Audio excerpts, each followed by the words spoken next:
Hello दोस्तों, कैसे हो आप। मैं सरिता भारोटिया बुक शुभ विद चाय पर आपका हार्दिक स्वागत करती हूँ। एक रानी, बहुत ही खूबसूरत सी रानी थी। वो एक दिन अपने बालों को सुखाने के लिए छत पर आई। तो उसने वहां पर अपना कीमती जो हीरो का हार था उसे निकालकर मुंडेर पर रख दिया और अपने बाल सुखाने लगी।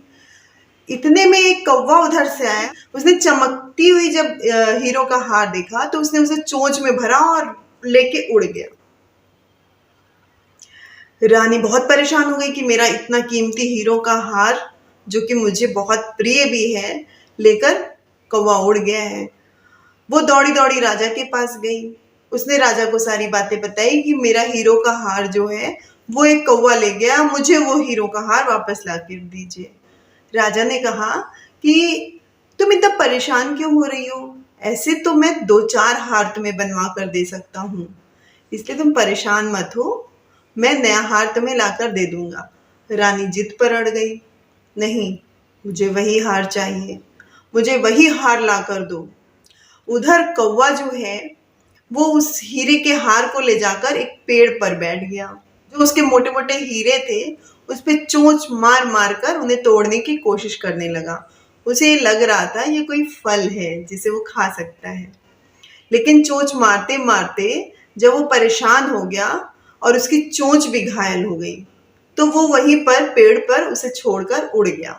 अब इधर राजा ने पूरे राज्य में ये अनाउंस करवा दिया कि वो रानी का जो हीरो का हार खोज कर लाएगा उसे मैं अपना आधा राज दे दूंगा।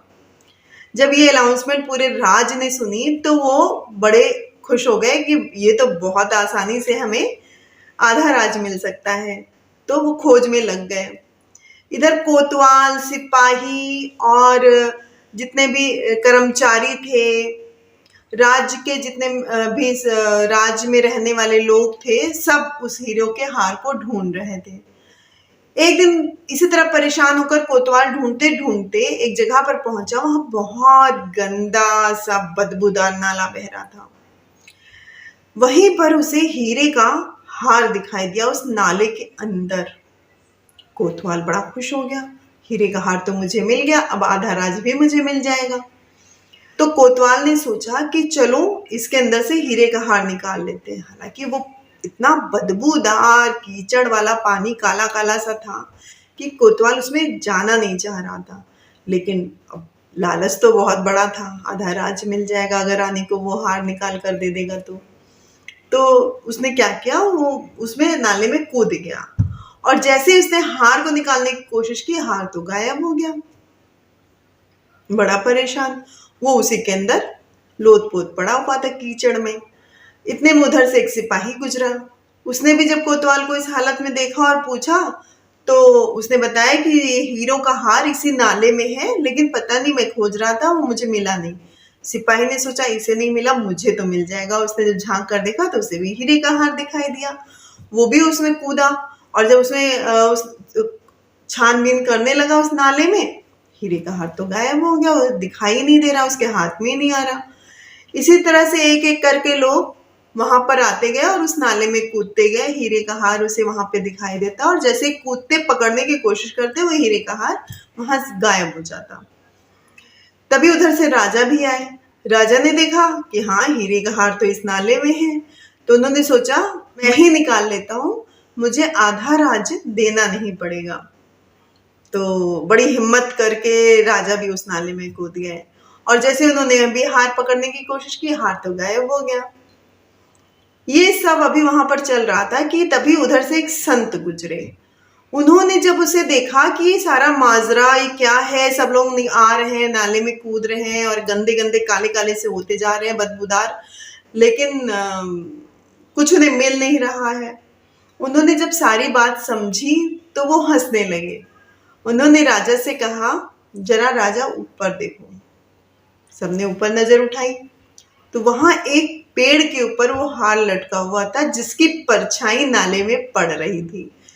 तो सब हैरान हो गए कि अरे, ये तो हम लोगों ने तो ऊपर देखा नहीं और उसकी परछाई के पीछे भाग रहे हैं। तो संत ने कहा कि इसी तरह राजन, ये पूरा संसार है। इसमें हम मायावी चीजों के पीछे उस भागते रहते हैं कि उससे हमें सुख प्राप्ति होगी, लेकिन जैसे ही उन चीजों को हम पाने की कोशिश करते हैं, हमें पता चलता है कि वो हमारे सुख का कारण नहीं है, वो तो मात्र परछाई है। जबकि हमारे सुख का कारण हमारे अपने अंदर होता है।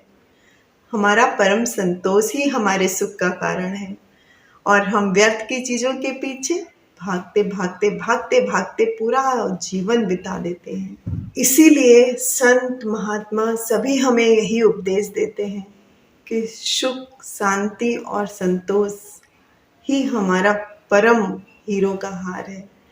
उसकी परछाई रूपी ये मायावी संसार के पीछे भागना व्यर्थ है। इसलिए कहा गया है, जो प्राप्त है वही पर्याप्त है। नमस्कार। ऐसी कहानियाँ और सुनने के लिए मेरे चैनल को फॉलो करते रहिए।